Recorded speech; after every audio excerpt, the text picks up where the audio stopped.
Hello, Hello. how Right? you guys doing? Very good, thank you. Nice. So, Team BSE and Team TNC. I'll start with you, Big Danny, speaking for Team TNC. How are you feeling?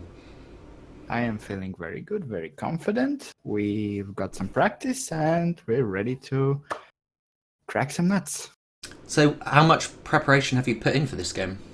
Well, not a lot, but I think it's enough for a very good game, very spectacular game. What do you think about the map you're going to be playing on?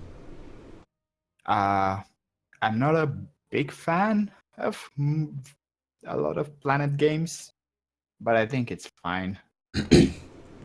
Sure. I'm afraid of the lag fest later on. Well, hopefully it won't get to that. But yeah, I've noticed the gas giant is quite small for a gas giant, so that shouldn't get too silly. So this is the last game of the league, and it's obviously your last game. It's the final game. Do you have any words for our viewers? Um, I hope you enjoy the game. I hope we provide a fun and gameplay. And yeah, that's kind of it. Do you have any words for BSC? Uh, Words are not gonna matter. Gameplay will. Very, very good.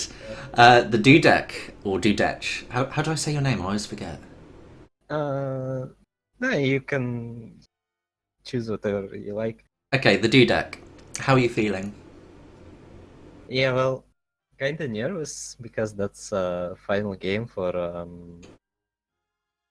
second tied place. Well, actually, some people want to have another game for tiebreaker between the winner of this match and the current first place. So. PXS, yeah. I think that would be cool to see, but we'll have to wait on Elite to decide what he's going to do about that. Have you done much to prepare for this game? Well, I hope to get more practice, but we'll try our best. Okay, and what do you think about the map you'll be playing on? Uh, it can probably get hectic with action on multiple fronts, so I guess people should wait and see how much action will there going to be. So it's probably not gonna be a boring game, that's for sure. Mm-hmm. Oh, I certainly hope not. Do you have any words for our viewers? Well, enjoy this game and hope for another tiebreaker. So, And do you have any words for TNC? well, good luck, have fun. I can't think of anything else. So, Well, Yeah, good. Like have fun. see you on the other side. yes, good luck, guys, and give us a good game. We will try definitely.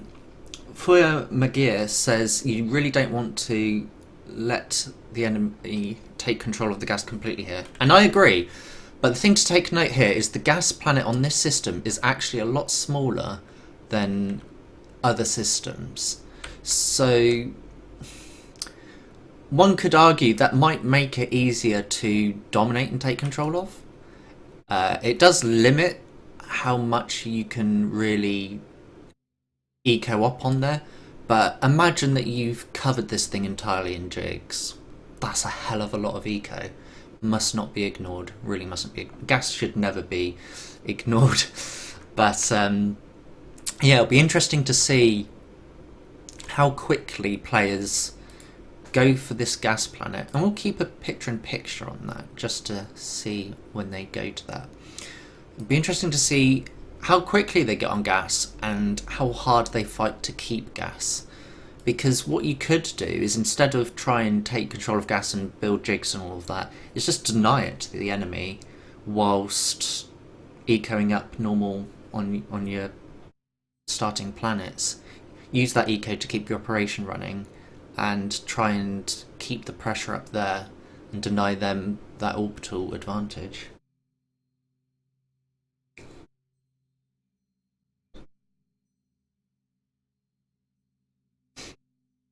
Alright, we're getting the good luck, have funs. Aknod needs some oil, whatever that means. So, we've got 4 starting planets and 5 players on each team, I believe. In fact, we'll keep that up for the eco. So, over on the Metal Planet, we have 1 TNC player and 2 BSE players. These BSE players are going to be rushing up Orbital, I imagine, if not T2.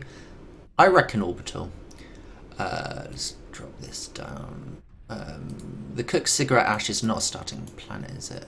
Smiling Blue Koala, we have 1 TNC and 1 BSE player. Desert First, or 1v1. And I think Overcooked Rise the last one. We've got 2 TNC here and 1 BSE.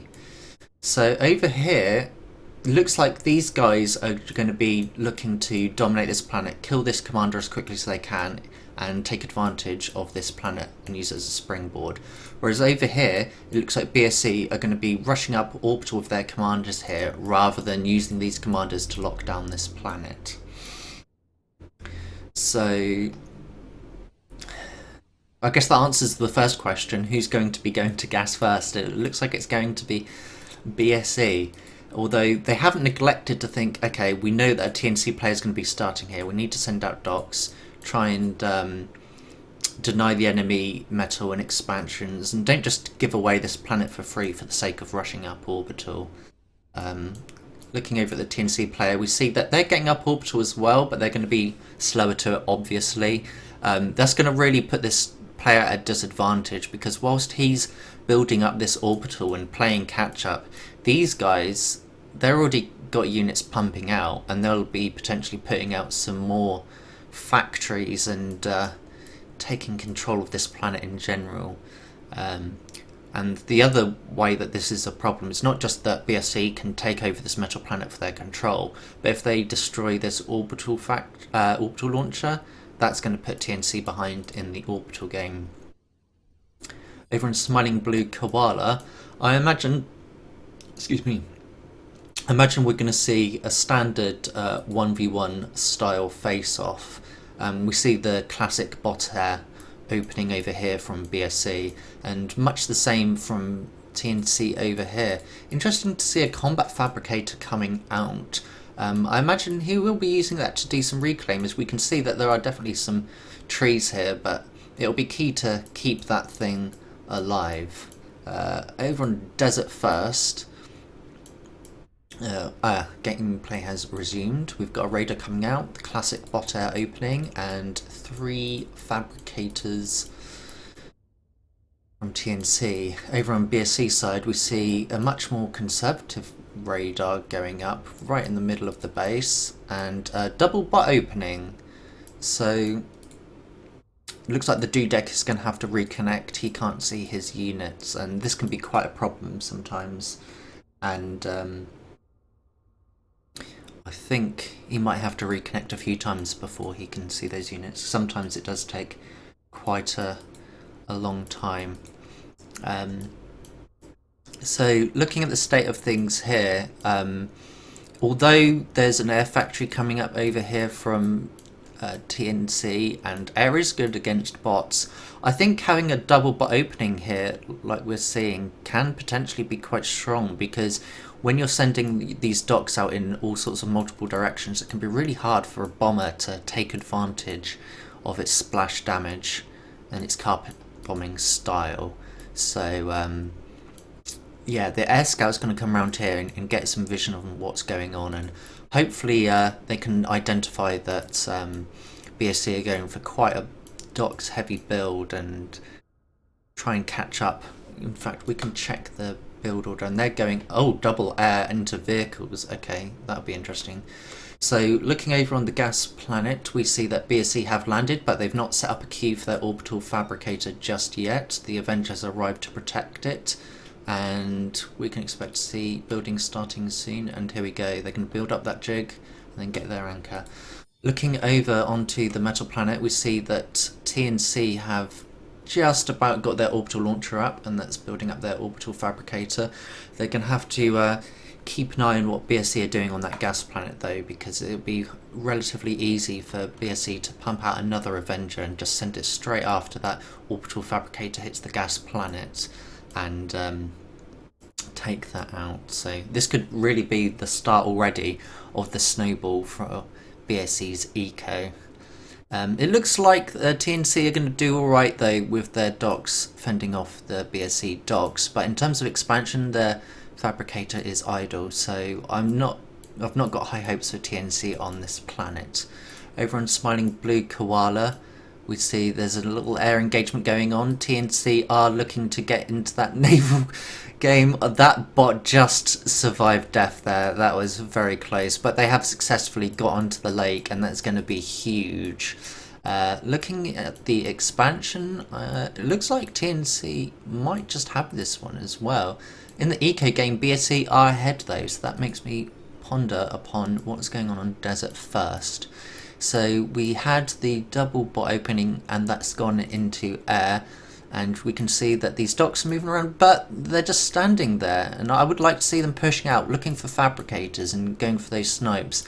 As the TNC player did scout out earlier that he's gone double bots, he's got some sparks in there which are good against groups of docks, and he's getting those laser turrets up because he's identified that that's his potential weakness in this lineup. Over on Overcooked Rice, where we've got the double TNC spawn, and they're really harassing this BSE player who's put up a teleporter and is looking to evacuate this planet by the looks of things. The other thing he could do is have his mates on the metal planet send some reinforcements through to help fight off this invasion, but it looks like TNC are also getting a teleporter here, and I'm not sure what they plan on doing with that. Over on the gas planet, and it looks like BSE could be sniping this fabricator. Yep, they're going in, they're going to snipe this fabricator, and they're going to keep TNC off the gas planet for now. I think it's important for TNC to build up maybe a small army of orbital fabricators before they send it to the gas planet, so they can rush up that anchor and get that protection in as soon as possible. I'm not sure what I think about having these jigs so close together. Hopefully they don't do that with the rest of their jigs. It looks like they're going to space them out reasonably well though. Back to the metal planet, and we see there's not really a whole lot of expansion going on from these players. They're trying to rush out this T2 bot factory, which I guess is fair enough, but I would really like to see some more T1 fabricators going out and expanding and claiming that metal. I don't think it's necessary to get these defences here when they can see that the TNC player over here is all on his own, and he's not going to pose quite as much a threat as they are, considering there's two of them and only one of him. They've got the orbital up, and they're all sending things one at a time to the gas planet. I'm not sure that's a wise decision. Checking on this planet, and we see TNC have to drop down on here, and they're looking to take control of this. Very wise decision, because you only need one heli to launch this thing. So firstly, it's going to be great because it's easy economy, easy metal, and if BSC don't contest this planet, that's going to be great for TNC, especially as they're behind on the gas planet. Burnt Steaks, looks like TNC have also gone over here, and they're going to look to take control of this because they need that eco, and they know that they're behind on gas, so they want to take control of the main planets. Over on Overcooked Rice, we see that the TNC crew are doing quite well, but BSC are indeed sending reinforcements through to fight off this invasion. Looking at TNC, they're building some T2 vehicles to supplement their T2 bots, which I think is great, but as this is building a fabricator at the moment, they're really relying on this very small force to fend off these tanks. I think fortunately BSC haven't been pushing up too much just yet, and they're feeling a bit boxed in, and I don't think they necessarily need to feel quite that boxed in. They could be going round the back and harassing this eco round here, but I suppose at the moment, because they're not really sure what's going on outside the little area they've got here, they don't want to risk leaving themselves too exposed. So I think TNC are going to have quite strong control of this planet and possibly take it over. We'll have to see though. This push might do a nice bit of work. having a quick look at the gas planet, and it looks like TNC are trying again with just this one orbital fabricator to get onto the gas planet. It's not going to be enough, and it's not going to work. You're going to need to stockpile at least 3 or 5 orbital fabricators before you send them there, and they can rush up that anchor nice and fast. When you look over here, BSC are pumping out those jigs like this is just going to snowball like crazy. It's nice to see that there's some Avengers over here, and they're going to take care of these orbital fabricators. I wouldn't. Yeah, they're going for the orbital fabricators, which is nice. Oh, they're going down. There are some Avengers there as well from BSC. I didn't notice them in the pip. So yeah, I think BSC are going to slowly but surely crawl ahead on the eco game, even though they don't have control of these 2 planets that don't get spawned upon. Looking back at the metal planet, and TNC have been completely kicked off the metal planet. I expect to see, yes, there's air fabricators from BSC now, and they're going to try and get this eco up nice and fast. They've got their orbital launcher pumping out orbital fabricators, and they're going to start pumping out some orbital factories as well. So it's nice to see that they're not just using the gas giant to do that, because what you can do with these factories, if required, is just put like a couple of umbrellas underneath them. So if the enemy sends their orbital units to kill these factories, they're going to get wrecked by the umbrellas blown. Not that this is necessarily going to happen on this game, but yeah, generally I think it's a good idea to hedge your bets. On the Cook's cigarette ash, we see TNC are very slowly claiming the eco here.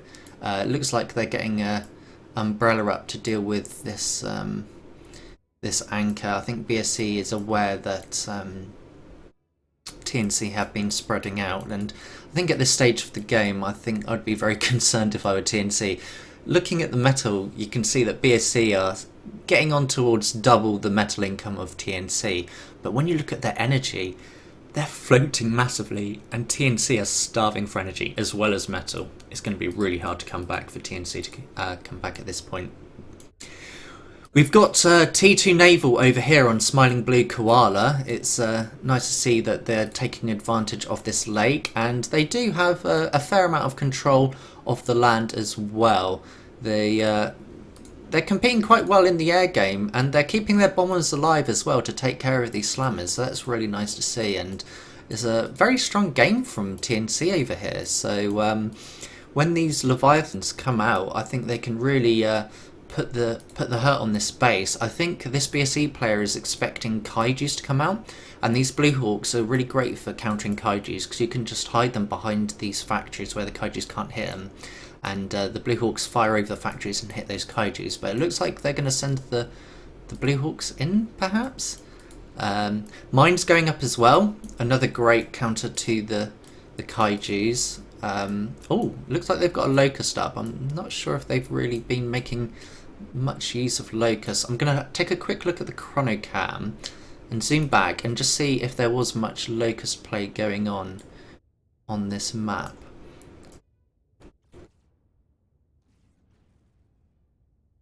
And it looks like they were just doing that in response to TNC's locusts. TNC, I think, have given up on the locusts because they know that BSE have been producing slammers, and slammers are a very nice counter to locusts. The Leviathan has come out, and it's going to start peppering away at this base, and I'm not sure that the BSE commander is going to have much of a counter to this. I think if I were this player at this point, I would perhaps just get some fabricators, build dot walls about, maybe get some false positives for the TNC radar, and just make this Leviathan kind of waste its time. Look to get this commander a bit further away from this shoreline into safety, and really focus on the back here, and let the TNC player just sort of get holed up into this lake and worry about him later on in the game. Over on Desert First, it looks like the TNC player is doing quite a nice job against the BSE player. He's getting right up there in his base. BSE player, yeah, he's getting his forces near the TNC base, but these slammers are going to make short work of them. We can see a second bot factory going up, and advanced bot factory, sorry, going up, and that should really help push the BSE player off this planet. even quicker. Over on Overcooked Rice, and BSC are really fighting hard to keep this planet, and it looks like this TNC player might just go down very quickly here. I'm not sure I approve of this commander just going straight into these tanks like that, and that was very painful to see. And we see, as far as I'm aware, the first commander go down. Looking over on the Eco tab, it looks like TNC are actually managing to catch up a bit with BSC on the Eco game, despite BSC having pretty much complete control of the gas planet.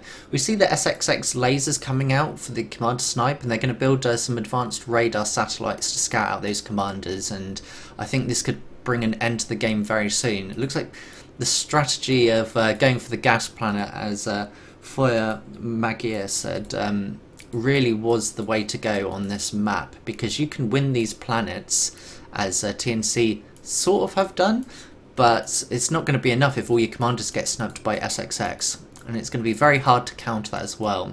You're going to have to put up several umbrellas and keep your commanders moving around, maybe have a teleporter and have your commanders jump around from place to place, make it hard to predict where they are, but with such short orbital distances on this system, it's going to be really hard to perform that strategy. Enemy commander meltdown imminent. I'm not sure exactly which commander that is, but it looks like TNC are going to take control of Overcooked Rice for now, and this commander should probably leave, and it looks like he's heading towards the teleporter now.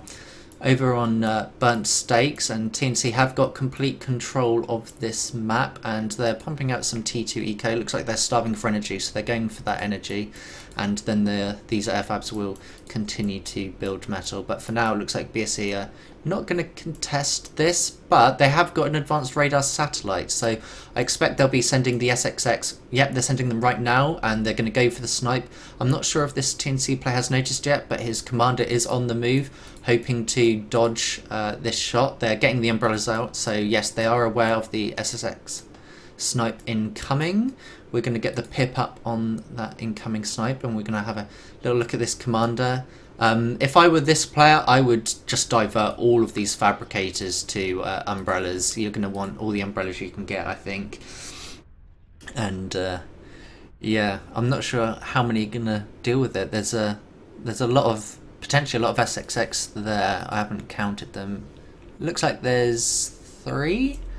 I don't think there's going to be enough to deal with this many umbrellas, but well played from the TNC player here, spotting that sniping coming, and hopefully he's sufficiently dealt with it. But I think at this point it's just a waiting game, because BSC, because they've got complete control of this gas planet here, they can just ramp up their production of SXX lasers, and once you've got a critical mass of them, no number of umbrellas are going to help you.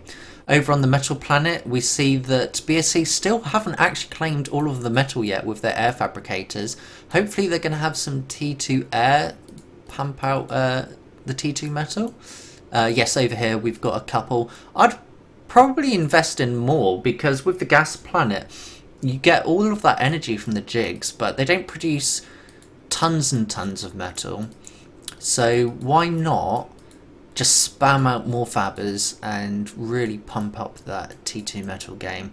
I do like to see that they're building something in the way of defences here with their T2 air, but what are these commanders doing? They're just assisting out T2 units. I think they should be assisting these T2 factories, really.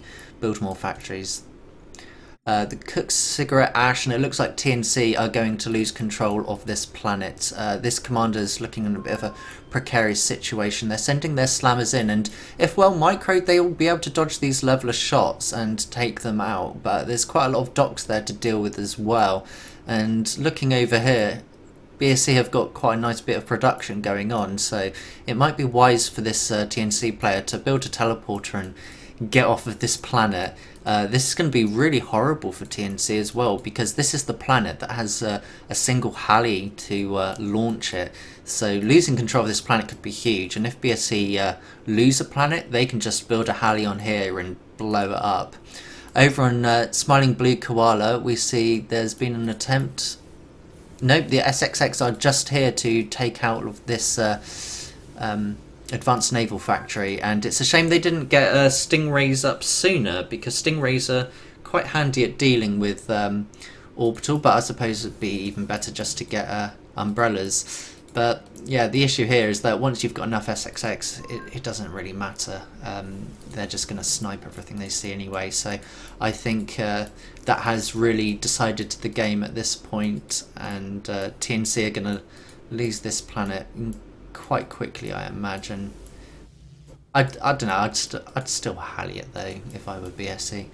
Over on Desert First, and BSE have just completely left this planet. TNC have pretty much won this over. I'm not seeing much in the way of fabricators being produced to ramp up that eco though, because they really need it. I mean, let's look back at the gas giant, right? And there's just so much going on, like all of these jigs, and TNC have been doing absolutely nothing to contest it, right? So even if you're losing the gas giant, imagine you're TNC, you're losing, you know that they've got this gas giant, and there's nothing you can do to stop them from having that gas giant. But what you can do is launch just little invasions here and there and force the BSC team to play a bit more defensively. So it looks like they've got some orbital fabricators here, and they're going to build just a bunch of anchors, which I guess fair enough, why not? You put them there and you're going to prevent these Avengers from killing you, potentially, if this thing goes up. I don't know if it will though. I don't think it will. They haven't sent enough orbital fabricators. Or have they? Yes, they have. Oh, I was wrong.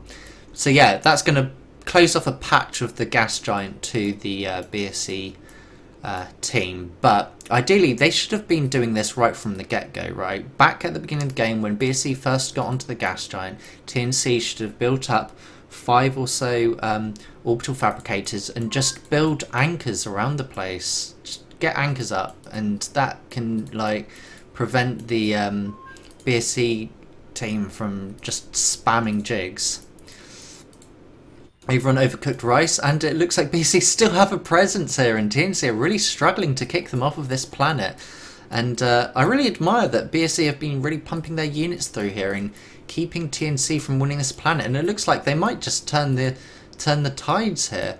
Yeah, I mean, TNC have got some SXX to defend their base here, but these things are very thirsty for energy. And when you look at the eco tab, they're really starving for energy, so yeah, I don't think that's going to help them too much. That's just going to slow down their production elsewhere. Over on Blue Koala, and yeah, I really see this planet being the Halley planet. BSE are going to Halley this planet with the Cook Cigarette Ash, I think. I would start building up more defences here, and just start spamming up fabbers ready to build that Halley. I wouldn't even worry too much that TNC are still on this planet. If you can just turtle up enough, you only need one Halley. You just spam defences around it and then whip that thing up, and it's not going to take too long for that thing to fly at the smiling blue koala. We've got a bunch of orbital over here coming towards this planet, and they're, I think, looking to do a commander snipe, but this commander has been consistently on the move, so he's looking to dodge execution, but I'm not sure how much longer he can stay alive. Yes, there's a lot of umbrellas here, but these Amigas and SXX are going to do some damage along the way. If they spot that the commander is over here, they may just be able to get the snipe off as well. These fabricators are very late to the game of building more umbrellas. Oh, they're building a catapult. I think they're doing the catapult because it's better against Amigas. They do more DPS, perhaps. Don't quote me on that. You can do your own fact checking. But I believe that they are better for DPS against bulkier units, whereas umbrellas are faster and better at dealing with many units. So, looking back at the Metal Planet, I expect to see this completely ecoed up. Nearly there. They're getting there. I am kind of concerned that they haven't actually got a whole lot in the way of defences on this planet. I mean, yeah, they're starting to build a bunch of umbrellas over it, but I'm surprised TNC haven't made any kind of attempt to actually attack this planet. If I were TNC, I would be looking to try and contest control at least and force BSC to play a bit more defensively here. When you're on the back foot, it's very important to keep the other team worried, right? Because if they get too comfortable, they can just keep pumping out those SXX and Amigas and not really think too much about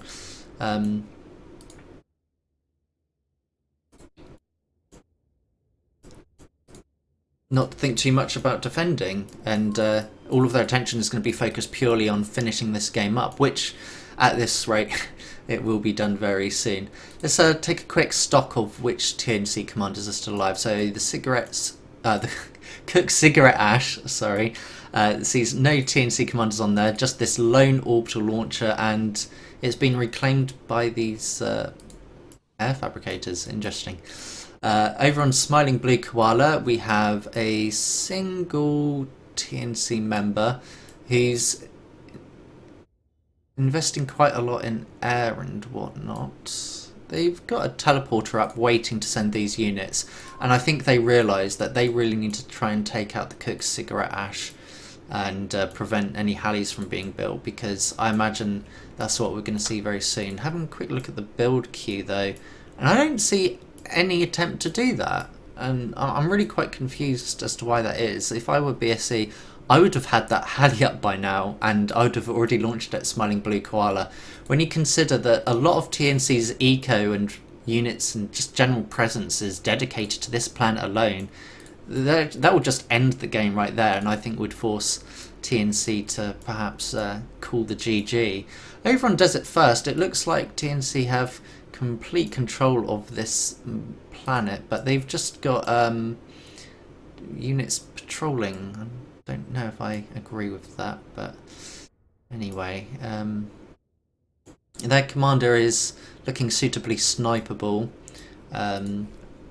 And just the 3 umbrellas there, don't really see anything in the way of Blue Hawks, so if I were BSC, I would have scouted this by now, and I imagine they'll be sending some... No, they're not sending any orbital snipers that way. They are sending a lot of orbital to this planet though. I think they're looking to snipe these Avengers and try and keep TNC out of the orbital game. They're sending some pings. I think they're pinging that there's a teleporter up and there are locusts. So be prepared for a teleporter to drop on your planet and have locusts eat up all your metal. I don't think I would be too worried about that if I were BSC at this point though, because they've just got such control of gas. And looking at the eco tab, they're almost double metal income of TNC, and nearly 5 times the energy income as well. It's quite ridiculous, really.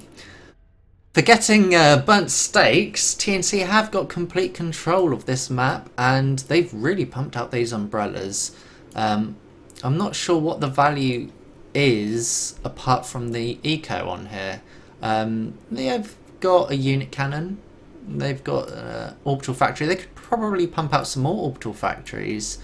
And let's have a look at the gas planet and see if there's anything they could do to contest gas anyways. They are sending Avengers here. They're taking out some jigs. It's nice to see that they're doing something to contest, but it's too little too late, right? They should have, at the very beginning of the game, thought, okay, there's a gas giant on this system. That's #1 priority, and if we lose that, what can we do to regain it?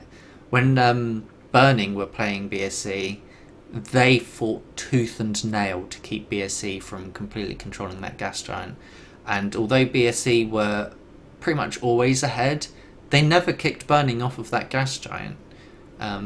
And sometimes it is worth it just to dedicate one player throughout the whole match just to contesting that gas giant.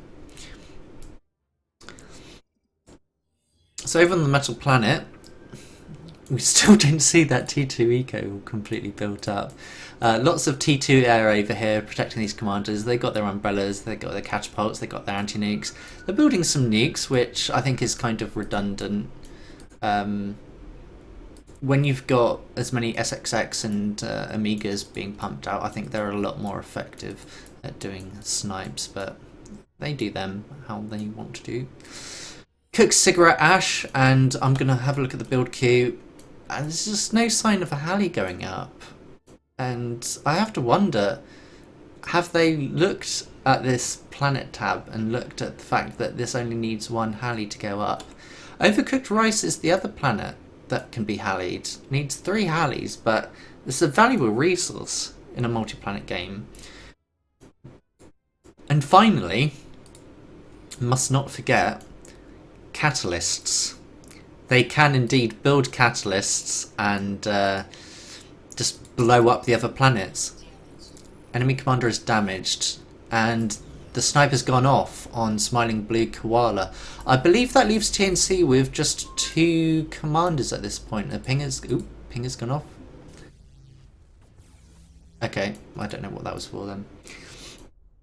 So let's have a look. Desert First, we've got a commander over here for TNC, and they're now being invaded via Helios over here. They're sending all of their Avengers that they can at this Helios, but they're not going to do much at all.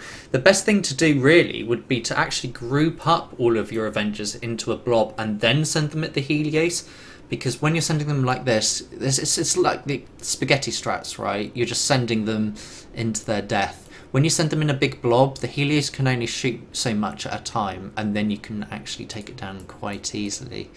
So whoever's doing this micro for TNC, pretty poor job. Looking over at Burnt Stakes, where I believe the last commander for TNC is, yes, so they're down to this commander, and I have a feeling that this is going to be the last commander to go down. I'm kind of shocked that BSC haven't sent a Helios over here yet, actually. They might need to send more than one, looking at it though.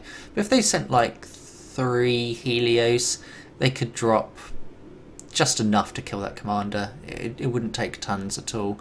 I mean, yeah, you've got a bunch of catapults here, but you could just spam boom bots through or something and then just snipe that commander quite easily. Let's look back at Desert First to see how this invasion is going on, and TNC are building an Atlas Titan in hopes to deal with that big blob. I'm not sure how that's going to help them at this point, because, well, actually it might just do that because these units aren't moving at all. Sim speed's still at 100%, so I'm not sure why the units are behaving like this. It looks like there's some air units that are just stuck coming down from orbit, and I'm guessing this is just some kind of glitch that I've not seen before. It's rather odd. The units have stopped coming through this Helios though, so I think TNC might be able to actually deal with this. They have got an Amiga here shooting down here, so these kernels, although they're quite strong, they're not going to be able to deal with this. So TNC live to fight another day for now, although they are going to lose quite a lot of valuable resources and map control of this planet. The snipe is coming though, and the SXX will finish off this commander in short time. And a new kit. GG, Mr. Commander. GG. Right, over on Burnt Stakes, where the last TNC commander is, and this is where the game is going to end. Nick's called GG, as his commander has died. Not sure who this is over here. I'm guessing that might be Broom, might be Flub, who knows. But this commander will die very soon. We'll get a little picture-in-picture on that, so we can see the final orbital snipe coming in. See where the commander is. So he's not in the most well protected spot, but maybe BSE will decide to land, I don't know, over here and get a lot of their stuff shot down.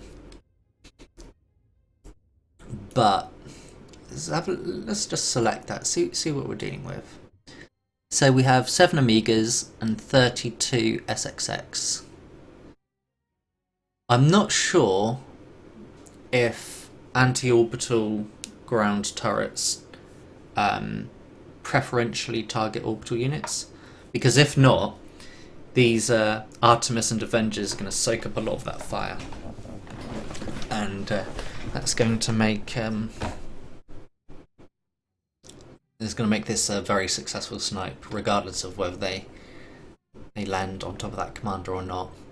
So whilst we're waiting, we'll have a quick check up on all of the planets and see what's going on. So gas planet, there's a lot of production going on, but BSC are spending that metal. Fair play to them, they are spending that metal. They could be building even more jigs, really, at this point. You can see they've got plenty of anchors going on within their jigs to prevent those Avenger harassments from TNC. That's very good orbital play, actually. It's very nice. Although I'm not sure about having all these orbital factories so spread apart building SXX. I'm not sure whether they've got them rallied to a specific point, or whether they just select it all and just throw them at a planet. Over on the metal planet, yes, they're preparing for the catalyst, not that they need it, but they're getting their anti-nukes up. I think when they've got this much economy, they shouldn't really need to worry about nukes. TNC aren't in a place where they can really afford to launch several nukes, so what they should really do is just get like maybe 100 advanced air fabbers. You've got 34 there, that'll do. Just build catalysts, and if the enemy team sends a nuke, just send your fabbers away, let the catalyst die, and then just get back to building it again. And then if TNC want to keep throwing nukes at these catalysts, just be like, fine, I'm making you spend all your eco on nukes, and my teammates can continue throwing other things at you and killing you, right? Cook Cigarette Ash, where no Halley got built. Very sad to see. Let's have a look at the build queue again just to see. So TNC are looking to build a teleporter here to get back onto this planet. I don't know how that's going to fare against this catapult. BSC are having issues right at the end of the game. I mean, there's like a minute left in this game. I wouldn't worry at this point. I'd just say play without me, guys. Smiling Blue Koala and TNC are doing alright over here. So, is it possible for them to get a teleporter up, reclaim like a couple of these umbrellas, get a teleporter up, and move your commander through it? Surely they see the orbital snipe incoming, especially as the game is paused. They have plenty of time to look around, take stock of what's going on, and be like, oh look, there's a lot of enemy units coming in. I'd better get out of here. Let's have a look at Overcooked Rice, and that is completely under BSC control now. And I just have to say, like, of all the things that have happened, I've been quite impressed that BSC managed to take this back, because I was all but convinced that they were going to be kicked off this planet quite early. I mean, you had, what, 2 TNC players spawning down here to take this very aggressively, and it just didn't work out. I would be curious to know who spawned on this planet, because I'm not sure that they did a very effective job. In fact, I'm just going to use the chronocam and look back at how they did handle this. So they get the orbital up, they've got their slammers. BSC did manage to get that teleporter up nice and quickly.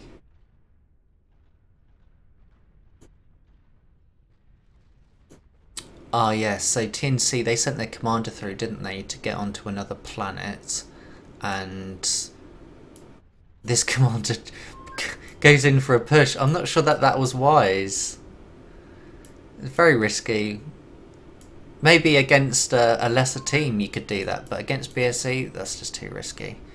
Right, I think they're ready now, so let's jump to the present. Enemy commander meltdown imminent. Well, here's the final commander. And here's the GG.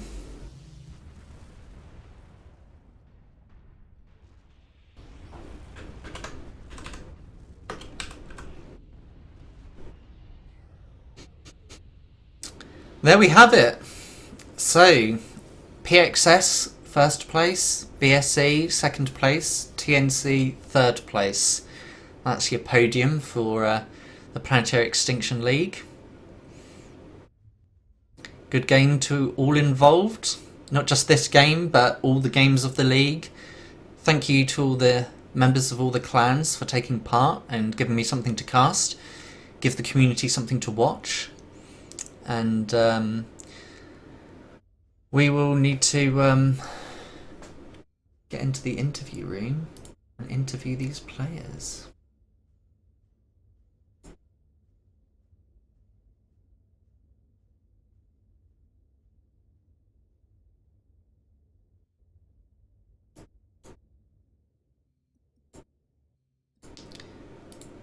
Right, where's my...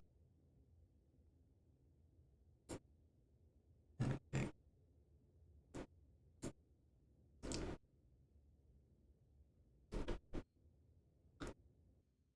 I think they're deciding who's going to join the interview. Ah, hello, Big Danny. They've elected you as spokesman again. Yes, they have. So, who spawned on the metal planet? Me and Fox. Yeah, it was Flub. Flub. No, Broom. Broom. It was Broom. Yes. Okay.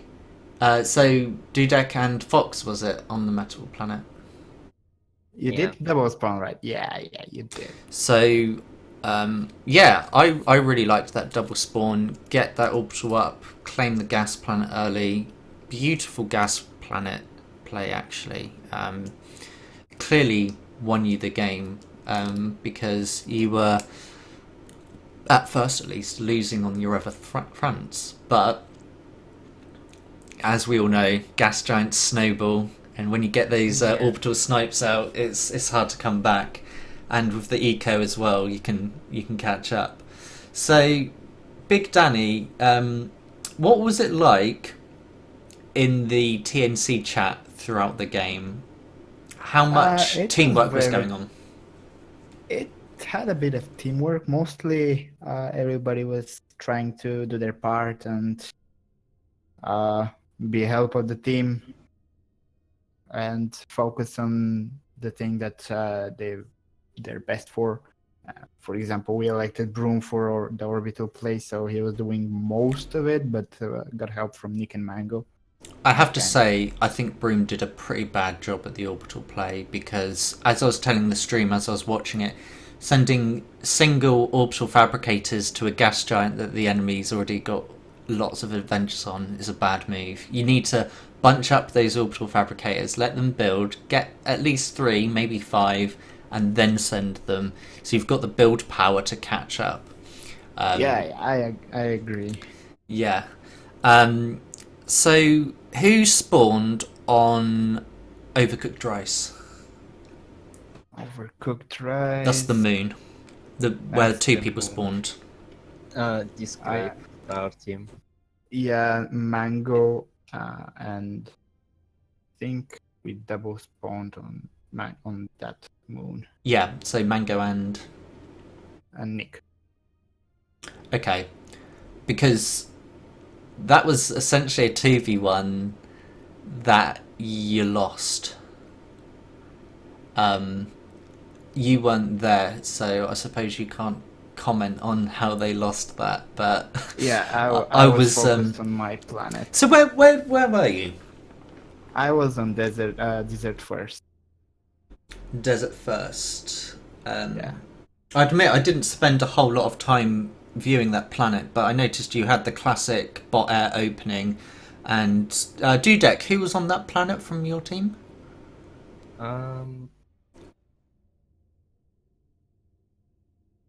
It was probably Darka. Because I was quite impressed, Danny, with your play against him, considering you're quite rusty. Yeah, you're quite rusty. It's been a while since you played, and you gave him a really good run for his money there. When I saw him give do my the best. double bot opening, I thought that could be quite strong actually on a planet like this, quite spread out, and could be quite tricky for bombers to deal with docks when they're that spread out, right? So Yeah, I think my opponent underestimated me and didn't give me enough pressure, so I was able to really expand a bit more and get him surrounded on all fronts. yeah. So Dudek, how? Sorry, I'm just trying to think of the words. How to plan did that game go? Well, Like, did it go it exactly was how you envisioned it? mostly. Well, I guess it more or less. Well, we did lose 2 planets, but we managed to secure the metal planet and the gas giant, Hmm. and we managed to hold on to the first moon and actually the second moon, so that we didn't have the danger of having our metal planet highlight. So we had that going for us. So I guess it was mostly to plan, because if we had gas, metal, and both heli moons, it's We were sealed trying to deal heli pretty you. much. Yeah, that was something I wanted to ask as well, actually. You had so much opportunity, BSE, to build a single Halley and Halley one of the TNC planets. Why didn't you? Well, we were planning to do this, but it was a bit too late, I guess. When we were thinking about starting the heli on the moon that is closest to lava to heli it, well, stuff happened. Suddenly, like 20 Omegas sniped the last commanders. Yeah, okay. We were just focused on other things, I guess. So, you have come in second place at the end of this league. How does it feel? Well, our guys are pretty upset that it's kind of not tied for first or second place, Yeah. but it's actually a pure second place. So there is kind of this disappointment, but we are pretty happy about this game in particular. So I guess it's all right. How do you feel about future events? Do you think you'll try harder, maybe prepare more? Well, I'm pretty sure I will participate, but can't say. Probably will try to prepare more, because I personally almost didn't prepare at all, so Hmm. could have been much better. Big Danny, TNC, bronze on the podium. I think Nick was hoping that you guys would come first. How do you well, feel? to be honest, I think we were just a bit unlucky with this game. I think we had a real chance of winning it, but we kind of blew it. We threw the game. Where do you feel that you lost?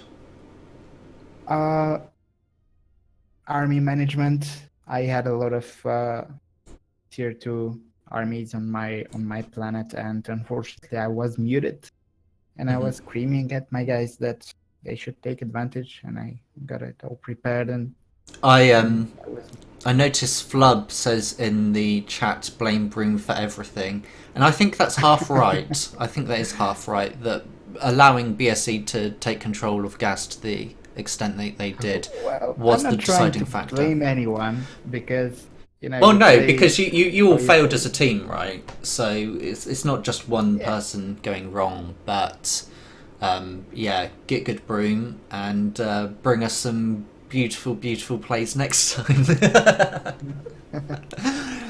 But I think next season will be better. yeah, I We'll hope have so. more coordination. I hope you guys do get more coordination and maybe get some more practice in, more team cohesion, because you have got some very good players. You just need to refine your strats and refine your plays. Yeah, Well, we do. thank you very much, guys, for the interview. It was a pleasure to cast. I'm going to go for a quick break, and then we're going to cast this 32-player free-for-all. So if anyone in either of your clans is interested, join up with that, and yeah, we'll have a good one. Thank you. Have a So we are on the planet Linnaeus. The metal distribution is somewhat even with clumps, so that's always good. I'm not sure if there's set spawns for commanders, but looking around, I have a feeling that some spawns are going to be more powerful than others. But when you're in a 20-player free-for-all, having a strong spawn doesn't necessarily mean you're going to win, because being too big, expanding too much, gains a lot of attention, and if you put a target on your back, you might just have everyone out to get you.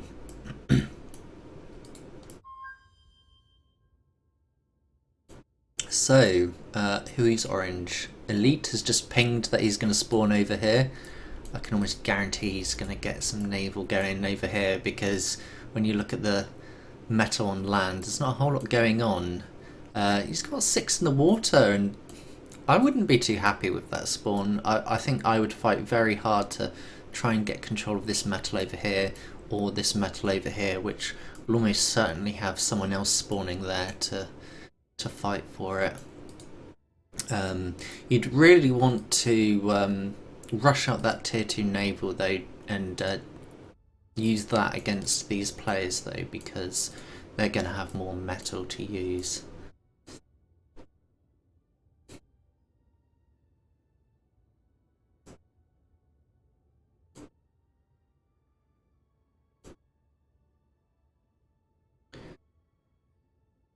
Alright, the game should be starting in a few seconds, no matter who is ready, because the game will start at the 2-minute mark, regardless of if you're ready or not. Yes, I'll get the player list down for you, although it takes up a lot of room. I'm not a big fan of it, but here we go. So yes, Elite does spawn over here, and as predicted, we've got a player here and a player here that he's going to be fighting for metal. I reckon he's going to try and take out this guy first, just because it's right opposite him on this lake. Who else of interest have we got? Death by Denim. He's often interesting player in these events. He's neglected this metal in favour of building a vehicle factory here. He's going to struggle for metal quite a lot. He hasn't got a lot to expand to, so I don't think he's going to fare too well in this particular game on that very quick assessment. Having a look at Discrape, and we see he's going bots into vehicles. He's going to have to fight over here into Paco Ramirez for metal. Looks like he's sending his bots down this way though. Yeah, I was going to say, I think he's going to try and go up here, and Paco Ramirez here, who's getting quite a lot of fabricators here, he's going to fight him for control of this area. But with all these fabricators, it's tricky to say what's going to happen. If he's smart with these fabricators, he can get up some defences and really make Discrape pay, but if he doesn't do anything about this lone docks, then he can be in a bit of trouble. It would be nice to see him. Yes, he's reclaiming the dock, so he at least somewhat knows what he's doing, and he's getting that double laser turret up now. I imagine Discrape is going to want to get a pelter up to deal with that, but I think this has potentially put Discrape on the back foot here. Over to Cornbread, and we see that he's not making use of his bot fabricators. Why? Here we go.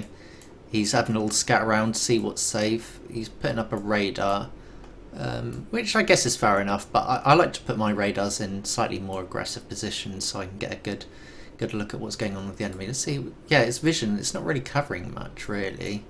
So he's already got his scouts there covering the main bases, but yeah, he's going to get that light laser turret up just to deal with any docks harass, and he's got idle factories. He's not a bad player. I don't know why he's playing like this. I'm sure he's got his reasons. Having a look at Skywalker here, we've got Pelter going up here. He's opposite Elite, so Elite's going to really want to take out Skywalker.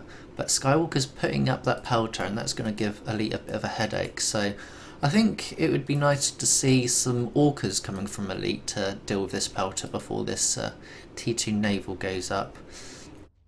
So the Pelter is going for the torpedo launcher. It seems he's not aware that that is a naval fabricator here. He should really take that out. And yeah, Elite is pulling that back. I suspect we're going to see the commander building that to try and get that up nice and fast. Hopefully an Orca will come out of this naval factory and deal with this Pelter, because Orca's probably your best bet for dealing with Pelters there. Next we have Bot 1, who is a member of TNC but did not take part in the TNC game. Looks like he's used his air fabricator to get a naval factory up here, and I suspect he's going to try and go for some of that T2 naval. I don't know if he's aware that Skywalker's just up here, but he's going to want to get some defences there just in case. But I think Skywalker's main attention is going to be over here on Elite. And also with Elite getting this T2 naval up quite fast, I'm not sure whether Skywalker's going to be enough of a buffer to deal with that. Looks like, who's this purple character here? That's Cornbread is trying to snipe Bot 1's fabricators there, but it looks like is this Lonely Soul down here? I think this is Lonely Soul with his grenadiers are going to be quite a bit of trouble for Bot until this bomber comes in and deals with them. So that should take care of them quite handily. The commander down here has built a naval factory, but he's left it idle, both commander and factory, and I think he's probably focusing too much over here on what he's losing rather than what he could be gaining. But yeah, Bot 1 is going to just leave the land now and go straight into the naval, because he recognises that you can just get a lot more firepower out of a naval factory than you can any other factory. Skywalker has gone straight into the naval to deal with Elite head-to-head. He's got that torpedo launcher up, and that's going to give him a really strong advantage here. With this Pelter, he's hoping to deal with this Orca, and it's nice to see the Orca has come out. The torpedo launchers as well should make pretty quick work of that. Although this commander is going down in health quite severely, almost equally to Elite. So yeah, Elite is losing those subs there, so he's going to have to give up on that and trying to mass Orcas, I suppose, and then push in. But with the rate things are going with Skywalker's torpedo creep, I think Elite has been completely pushed out of the water here, and I wouldn't be surprised if he loses his commander fairly soon. Having a look at Leroy Jenkins, what's he up to? So he either spawned in the naval or just walked into it. He's got his tier 2 naval up. He's getting a nice bit of map control going. He's getting torpedo launchers over here to deal with any naval that pushes up here. He's been a pain in Green's side, and I would be a bit worried though that he might be annoying too many people if he's spreading out too much here, because people are also going to be looking to get into this lake. So if he's spreading himself out that much, he might be painting a target on his back. Having a look at Flesher MW, so he's dealing with Princess Fox here, who's got a Pelter up, and it doesn't matter how many torpedo launchers you build, that Pelter outranges them, so there's going to be a pretty horrible over there for Flesher MW. Looking at Senescence, he's going with the T2 bots, so he doesn't want to try that naval game like everyone else. That's too predictable. So he's going for slammers, which are good because they can deal with land units and naval units as they do shoot torpedoes. It might be nice as well to see locusts at some point, because locusts can really tear up factories in seconds. So if he's having a bit of trouble against someone, he could pump out some locusts. And oh, Darkad was annihilated by Leroy Jenkins. I reckon Darkad took a bit too long to get into this water, really, and to take advantage of that T2 naval that everyone else is going to be going for, because that is really the name of this map, I feel. The T2 naval, at least for early to mid game, and then you'll probably want to move over to Nicolamex has been annihilated. I reckon he was idle. So there's some attacks coming from these slammers. I'm not sure I'd be walking them into this base on their own. They're not going to be doing a whole lot against a commander. Let's have a look at Paco Ramirez.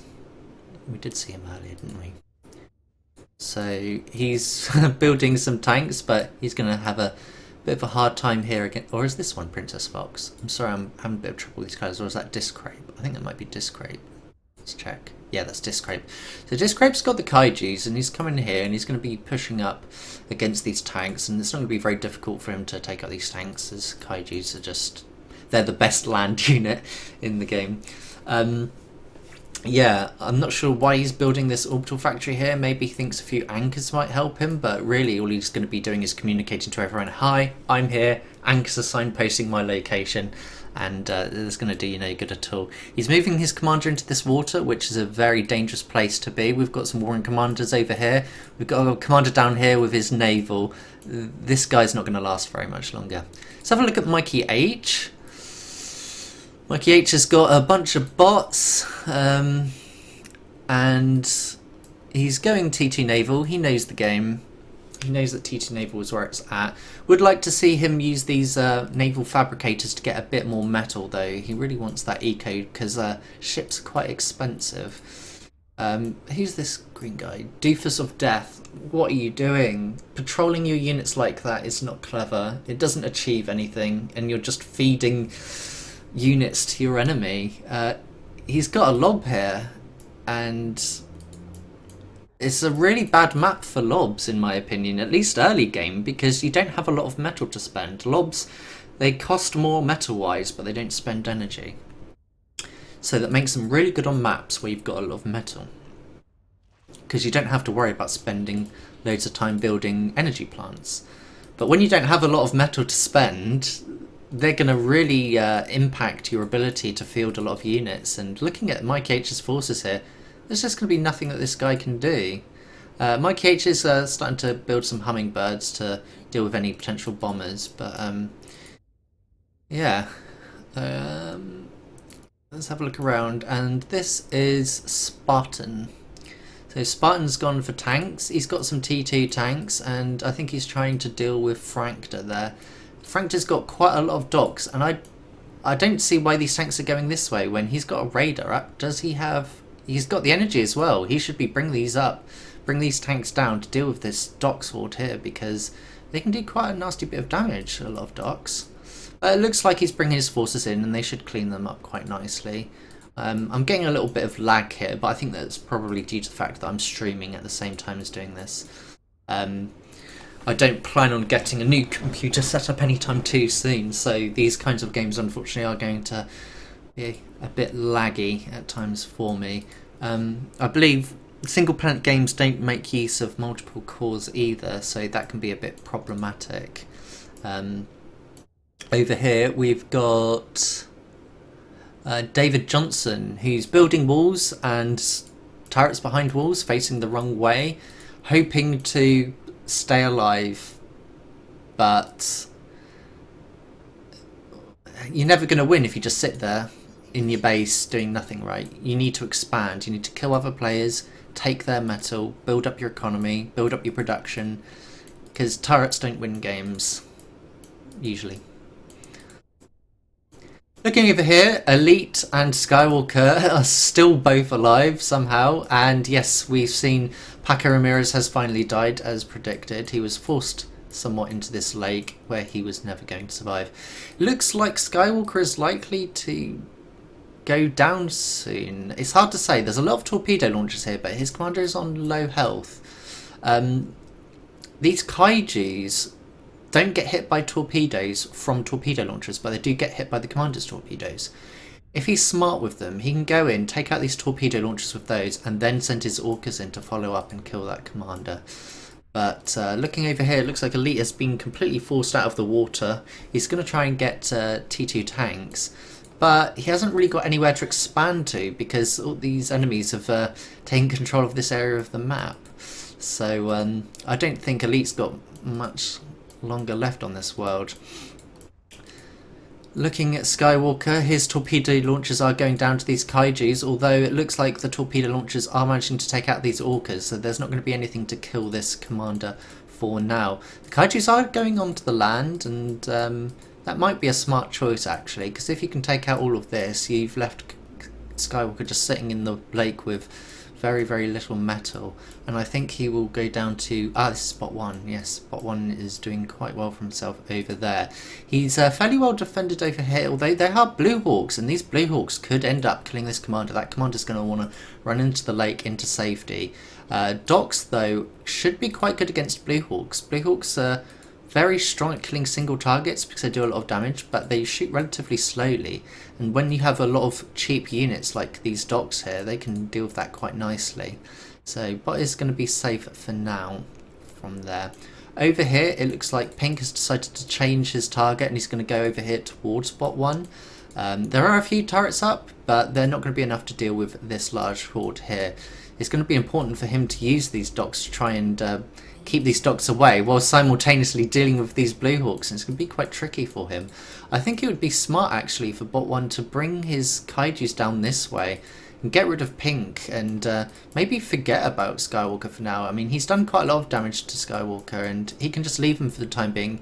Sure, Skywalker's going to rebuild a bit in this time, but I think the more pressing threat is down here to Bot 1 and he really needs to deal with that as soon as possible.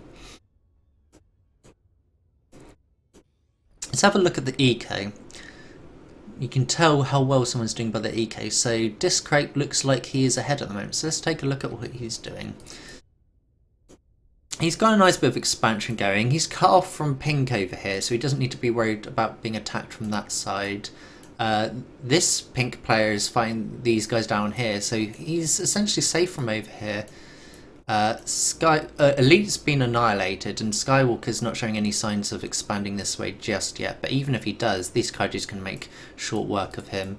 Over here there's not really too much to worry about, so yeah, I think Discrape at the moment is the favourite to win because he's just in such a safe position. He can expand without worrying about being a pain in anyone's ass too much. The only thing he needs to really worry about is this green player down here, but he's just turtling at the moment, it seems. He's got a bit of orbital out, but he has got some T2 air, which is nice to see. I don't think there's enough T2 air to really deal with Discrape as it stands, though. Looking back over to Bot 1, he's pushed a little bit towards Skywalker, but I don't think he's going to be able to kill him just yet. If Skywalker goes onto the land, then those Kaijus can follow and kill him, but that commander will actually be safer in the water because he can kill the Kaijus and they won't be able to kill him there. Looking down towards Pink though, and Bot 1's not doing anything about it, and I think he could have done. At this rate though, he's losing his opportunity to really fight back because Pink is pumping out Kaijus as well, and for some reason a Typhoon, which are notorious for being the worst unit in the game. They're really, really bad. Unless you're playing a balance mod, which looks to fix them and give them a bit more relevance. The problem with the Typhoon is it's a very expensive unit, even more expensive than the Leviathan, but it fires squalls, which cost metal to produce, and they're not very effective, especially when the enemy has a little bit of an air force, and they can just clean those up, no problem at all. But one is expanding over towards this way though, which is good. So yeah, he's got a bit of solid play going on. It'd just be nice to see these Kaijus go up here. He could have scouted Skywalker and dealt with him by now.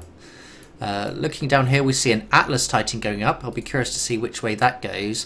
I think when an Atlas Titan is in the water, it's actually really difficult to target.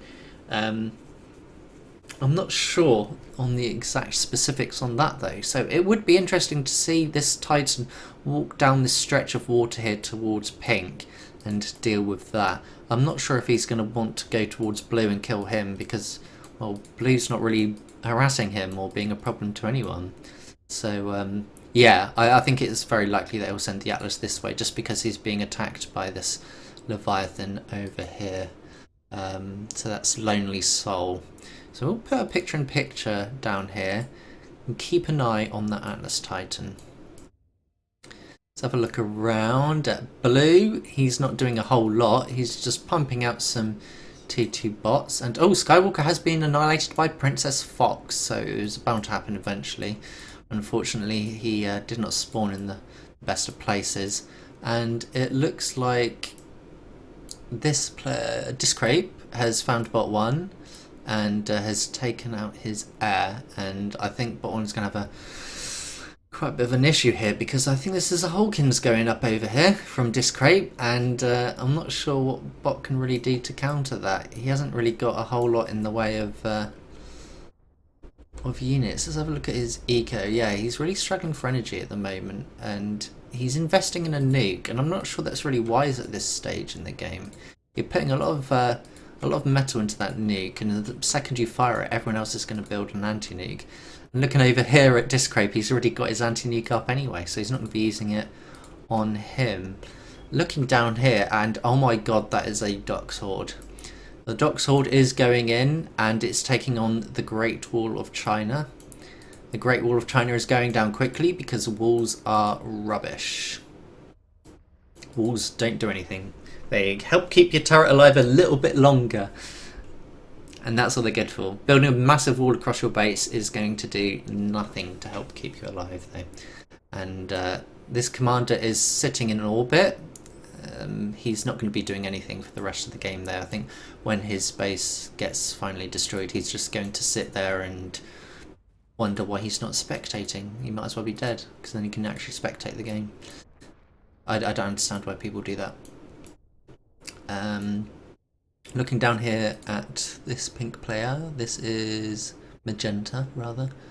This is Princess Fox. Princess Fox doing very well, trying to deal with Discrape, but I think Discrape might be winning this air engagement here, and Discrape has got the Leviathan down here peppering away at what Princess has got. He's getting an Ares up over here, and oh, we've got a death. Who's this? Princess... Oh, that was Princess Fox. Who's magenta? Oh, that's Leroy Jenkins down here. So, yeah, Princess Fox was annihilated by a bunch of slammers. So it's nice to see this player's finally done something, but needs to expand a bit more, really. Get some more production going. Looking back over at bot 1, let's see if his nuke's done much. Oh, sorry, I was meant to be checking on that Atlas, wasn't I? The Atlas has been quite devastating, actually, to pink. That's quite good to see. It's nice to see an Atlas Titan actually work. I think in a game like this, you know, it is nice to get away with an Atlas, because often an Atlas Titan, its HP is just too low to really be of much use. They tend to go down before they get their damage in, but it looks here like it's going to... Might even get to kill the commander, I'm not sure. This Hornet is peppering away at it, and these airfabs are reclaiming it, so I have my doubts, but he should get some nice damage in at the very least. Yeah. So this has eased up things for bot 1, because he was having a bit of trouble with pink down here, but with pink out of the way, he just really needs to worry about this Lonely Soul down here. He's playing quite defensively at the moment with these anchors, but he is building up another Atlas Titan. It's hard to say which direction he'll send it. I think it might be a good idea to send it this way and then sort of expand up here. Problem is if you do that, you might attract the attention of Senescence over here. You can see down here he's got some room to expand. Yeah, that's a tricky one. So this commander here, I'm not sure where he plans on going, what he plans on doing, but I just... What's he doing? Right, Leroy Jenkins, what are you doing? You've got a bunch of air. What about Senescence? Does he have much in the anti-air? He's got a few spinners there. And he is getting up some flak, so he should be safe from that. I would be wary about investing too heavily in air over here, because people can just build flak and anti-air and essentially reduce it to nothingness when it comes to attacking bases. It's great for attacking expansions though, but you might just end up annoying people and getting them thinking, I'm gonna kill you. So Mikey H has been annihilated by bot 1 apparently, although I think he might have just deleted. He was getting quite heavily harassed over here by Lonely Soul, and I think it's time for bot 1 to consider what he's going to do about this guy over here, because he represents quite an immediate threat after Disc Rape. Did that nuke go down? The nuke is up, so I think he's got that as a just in case if a big army comes towards him, and he'll use that defensively rather than doing it to actually nuke someone's base. He's sending his forces down towards this way, but it's not really a good idea to send them, sorry, too close to these anchors, because they're just going to make short work of these bots here. Let's have a look at Cornbread. He had a bit of a risky start, and he's about to be attacked by Senescence. He's got some Leviathans, got some Kaijus. Be interesting to see how they deal with these bots. He's got quite a lot of air as well, actually, though, so I think they will be able to deal with these bots quite fine. Yeah, look at those bombs drop. That's brutal. So Senescence has just wasted his entire army on that push, and it's done absolutely nothing. And I think at this point he's probably regretting not getting into the water and getting those powerful units that can, you know, decide an engagement. Bots are great utility units. They're fast, they're good all-rounders, but when you get to this stage in the game, they just don't have the power or the HP required to really win engagements. Leroy Jenkins is looking to expand, but Discrape is not happy with that, so he's sending in his air in to just clean up these expansions a bit. And if he flies near that flak, I think he can just select 3 or 4 Kestrels and snipe away at that flak, so that shouldn't be too much of an issue for him with that kind of an air force. He's getting a nuke up, and I'm not sure if he scouted anything to send that nuke, but it'll be interesting to see how he uses it. Back to bot 1, and he's not really in too much of a different situation. He's expanded slightly northwards, but he's lost his proxy base over here to Discrape's ships shooting away at him. He's got rid of that Hulkins, I think, but yeah, he's going to have a bit of an issue dealing with Discrape, I think, further on. He's got a lot of narwhals here to try and dissuade him from using this T2 air, but I think Discrape can send perhaps enough of a large navy force to deal with bot 1. He's got an Ares coming down as well, assisted by these Kaijus here. So I think this is going to be bot 1's downfall from here. Where's that commander that was in orbit, or is he dead? Yeah, I think he's dead now. So we've got Discrape, Cornbread, Spartan. Spartan is producing nuke tanks now. Not sure what his plan is with them, but putting it in the middle of your tank force seems like, well, a risky thing to do, because if that thing explodes, it's taking your army with it. We're getting down to 64% sim speed now. There's quite a lot of units going on the map, and that's going to slow this game down quite significantly. I think people are sort of starting to turtle up now. As you can see from Cornbread here, he's getting his mines up. Not sure. Oh, Discrape is firing a nuke at bot 1. I don't think bot 1's got an anti-nuke up in time. He's built an anti-nuke launcher, but he doesn't have the anti-nuke itself. And there goes a lot of bot 1's base, and these Kestrels are going to fly in afterwards and get that final kill on that commander. Yeah, bot 1 calls GG. He knows what's coming. And I think, oh, he's going to explode his commander right as that air is flying over him, and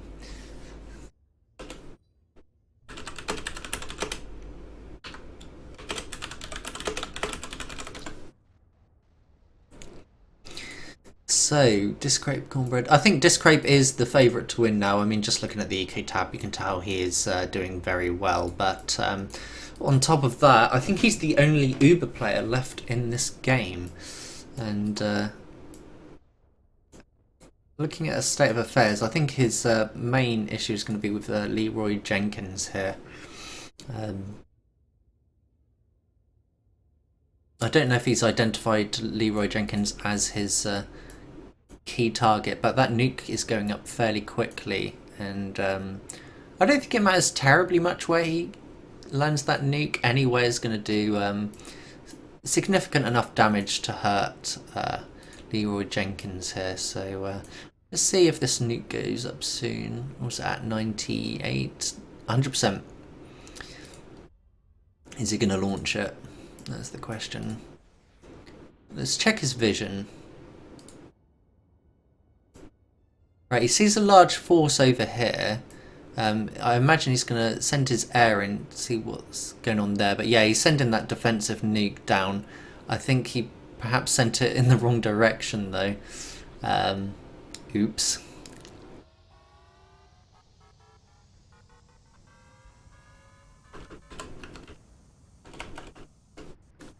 Oh, no, he's sending that nuke somewhere else. To this base?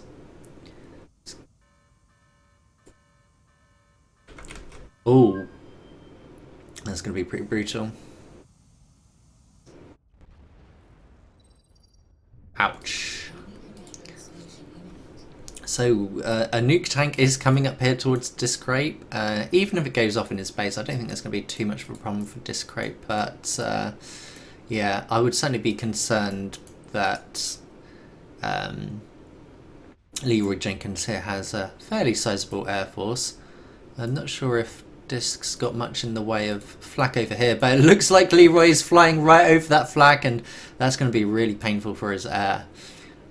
He's going to have to be really careful there not to fly too near that flak again.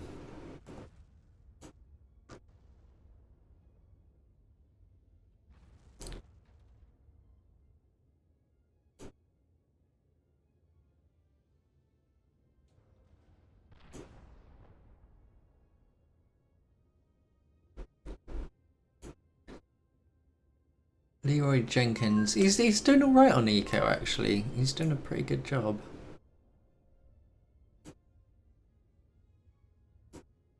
Let's have a look. Sinocence, who's been playing a very conservative game, not attempting to expand too much. He's still in the game, so fair play to him on that front. Not really sure what he's going to do about Cornbread here. I can't tell if he's got skitters. Yes, he has got skitters, so he does see those mines. I'd be a bit cautious about going too near these kaijus though, because the kaijus can just tear through these bots so easily. It might be worth, I mean, he's got catspots here, but maybe just start spamming some Hulkins towards him. Get that range advantage. Speaking of Hulkins, we see a Hulkins shot over here from Lonely Soul, who is also still in the game quite impressively, although he has got a nuke tank travelling towards his base.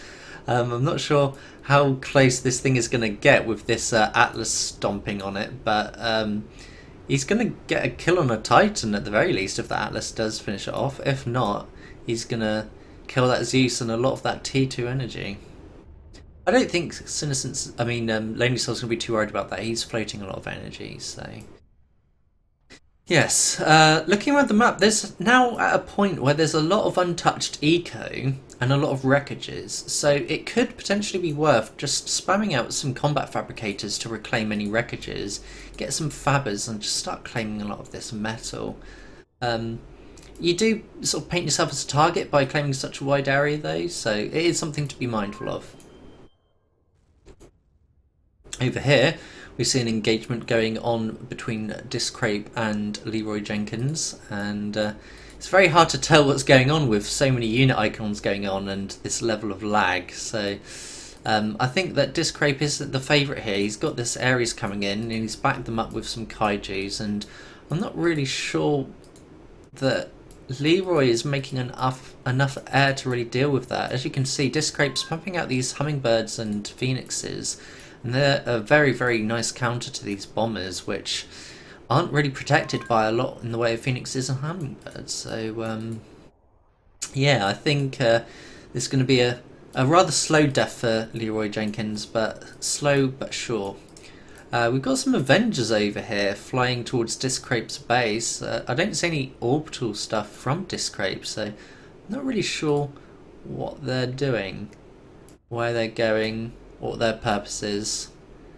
I guess they're going to go kill that Hermes, but there's not scouting you, so what do you care? That was odd. Anyway, looking at this air engagement, the bombers tickle the Ares and then they run away because they know that Discraper's got a lot of air. They might come back for another pass. Looks like Discrape's launched the nuke. Where is this nuke going to hit? Maybe somewhere over here?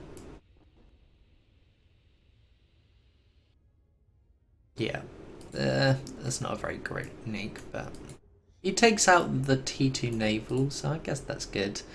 The Ares is down to about 2/3 health, 69%, and it's going in by itself. I mean, Ares, yeah, they're good, but it's very vulnerable at the moment. I would like to see some air fly in to protect that a bit, because he knows that Leroy Jenkins does like his bombers, although these bombers seem to have disappeared. I didn't notice that. Blame the lag. Let's see, Discrape is expanding. He's got these T2 air fabricators pumping out that metal. He's doing alright for energy for the time being, but I think he will want to maybe get some more. I think it might be wise, actually, get these vehicle fabricators building T2 energy, because they are pretty good at that. Looking down at Leroy Jenkins, and yeah, he's a shadow of his former self, and he's really losing a lot of his base. He's not doing much to expand in the other direction. If he could expand faster than he's losing stuff, he could, potentially stay in it and hope someone else attracts Discrape's attention. But this player down here, Spartan, who's building kernels, he's expanding a little bit. He could be doing a whole lot more, though. He's got a Titan right next to him. Big wreckage there that he could be reclaiming. Get out some T1 bot factories and just maybe get like 10 or 30 combat fabbers and just set them to reclaim stuff. Get normal fabricators building up that metal, and he could really come back into the game. The Zeus Titan is that being built? It's being built very slowly. Zeus Titan going up. I don't think that's really going to achieve too much, considering the other players have invested in air. This player over here, although he hasn't got air, he has got kernels, and kernels are pretty good against Zeus metal for metal, so I don't think anyone here is in a position to worry about Zeus, apart from maybe Leroy Jenkins here, but he's got enough problems of his own anyway. You still see Cornbread fighting Senescence, and I don't think that these kaijus are going to be enough to finish off this commander. In fact, by pushing these kaijus in and losing them, he's opening himself up to this slammer force. Although there's not a lot in the way of anti-air here, though, so these bombers should probably clean up quite nicely over here. And yes, the bombs are going in to deal with those as we speak. There's some shellers over here, going to pepper away a bit at the base, but again, I don't think it's going to be enough. There's quite a lot in the way of defences over here. This is going to be a 1v1 battle that just goes on for ages. I think Cornbread is in the better position, though, just because he's got that air, and he is making some attempt to at least expand and boost his economy a bit. Discrape's got a few kaijus over here, not really moving, not really scouting. I don't know, he could be moving over here and dealing with Cornbread. I have a feeling that people are going to want to deal with this guy last, just because by spamming anchors like this, it's just going to be annoying to deal with. But at the same time, he's not really expanding outwards or making his economy any bigger, so he's not in a position to win, he's just in a position to die later than others, perhaps. I haven't really seen a nuke go off for a while. I don't know if Discrape's... Yeah, he's sitting on a full nuke, and he's not really done any scouting yet to decide where to send that nuke, as such. I would just fire it under this orbital stuff, to be honest, just because you know that he's planning on doing something with that orbital.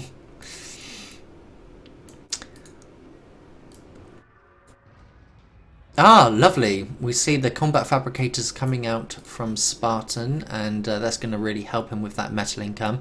He just needs to get some more energy out, and it doesn't look like he's going to be Here we go. He's building T2 energy, but when you're actually behind on energy, it's actually more efficient to build T1 energy, because although it's less efficient for the amount of metal you spend, you're getting that energy out quicker. And when you get it out quicker, that's giving you energy sooner. And it's not that much less efficient in terms of metal cost either. So it looks like Leroy Jenkins has been taken out by Discrape. And that's his biggest foe from this game gone now. So I think at this point it's just a matter of Discrape cleaning up the remaining players and taking this game. He's building some orbital launchers now. I'm not sure what his plan is with those launchers. I don't know whether he's going to use orbital fabricators to build Titans maybe, or get some Hermes out for scouting. He's definitely building Avengers though, and I don't see anything around the map that really requires him to get Avengers.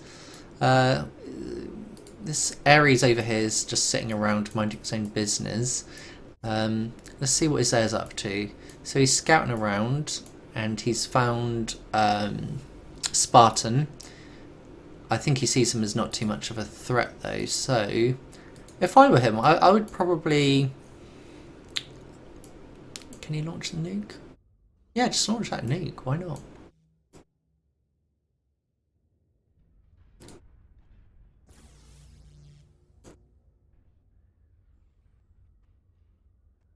That commander will go down to a nuke. Come on, find the nuke. There we go. That nuke is going down, heading towards the commander. If Spartan's commander had full health, he would survive the nuke, but unfortunately he doesn't. He's been using those combat fabricators to reclaim what's around him, but he hasn't healed up his commander, which is understandable, but at the same time, it does mean that he is going to be killed.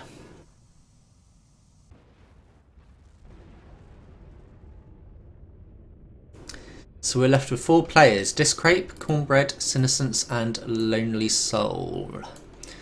Looking at Lonely Soul, there's a whole load of boombots coming towards this commander. I don't know whether they're going to get the kill or not. It looks like they might though. Yes! And Lonely Soul goes down 2 boombots. Cornbread, Senescence and Discrape are the last ones remaining, and I think it's safe to say that Discrape at this stage is going to win. I'm just going to quickly check on Senescence's base, see if he's got anything that can deal with Discrape, and that is a negative. And Cornbread, he's got some tanks, he hasn't got anything in the way of naval. His air is quite small, and Discrape is sweeping the planet with his air now, scouting out his enemies, seeing what's going on.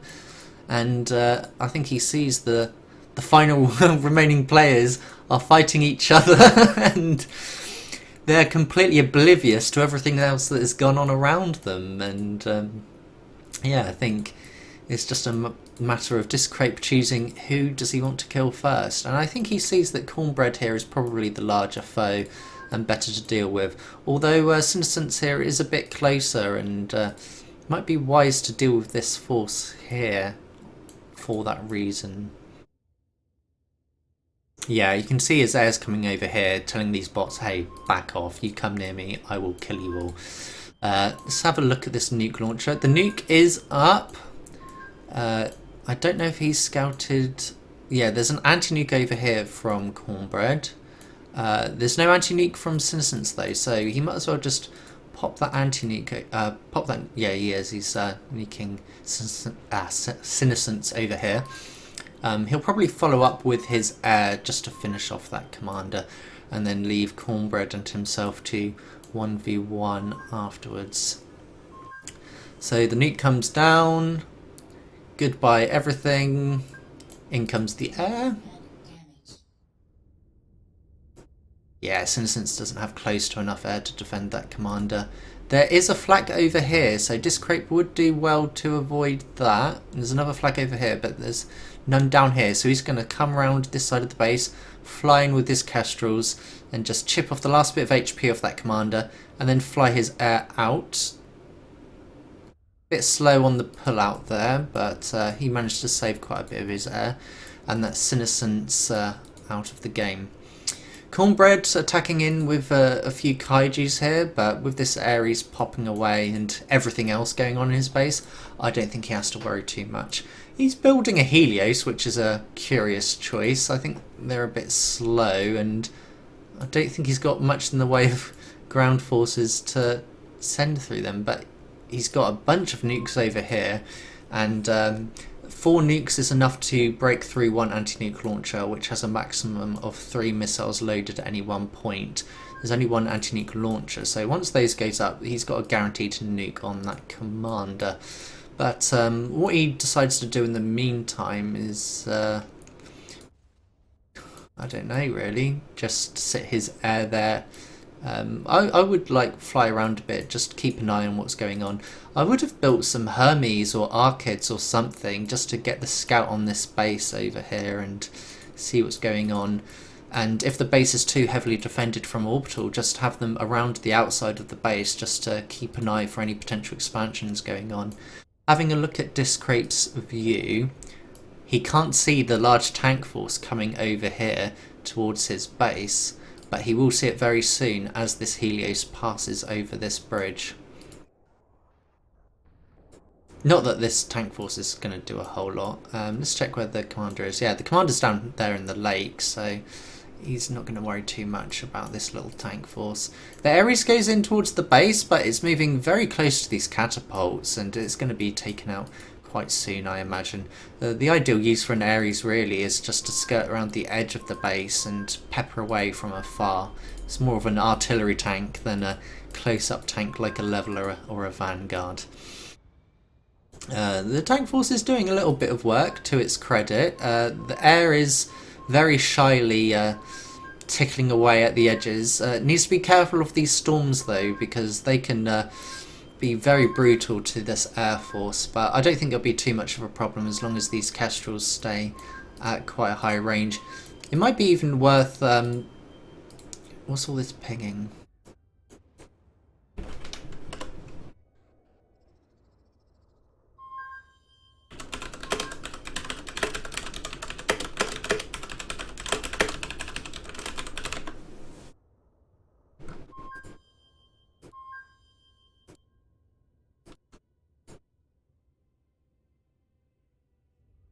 So the nukes have gone up, and yes, the fabricators are now starting to assist those out.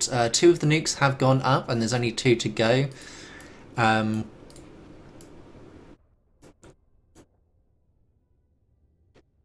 yeah, it's not going to be too much longer for this game to be over. Another Ares is coming in. Air is dealing with bits of the base, and I think Cornbread at this point has probably given up. The air flies over flak to try and snipe the anti-nuke. It's not going to be enough, but he doesn't need to worry. He's got enough nukes to deal with that anyway. Might even be an idea. Yeah, the Helios is now attacking this anti-nuke, and I think Cornbread knows what's coming now. And I suspect these nukes will be launched right this second. So 1 nuke goes off.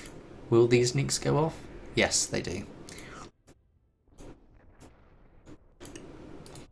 And that is good game. It's been a pleasure streaming the final game of the Planetary Extinction League and this wonderful FFA. Not a balanced map, but that's fine, because with these kinds of free-for-alls, you never know what's going to happen, and it doesn't always work out that the player with the best spawn wins. Discrape is one of the best players in the game, so I think it's fitting that he wins. I'll just say GG, well played. Right, I'm going to put an end to the stream there for now, because I will be streaming later on the 2v2 tournament, and I want to get a little break before I do that. Thank you all for watching, and if you're interested in catching the 2v2 tournament later on, in I think that's about an hour and a half, 2 hours, yeah, check that out, and yeah, thanks for stopping by.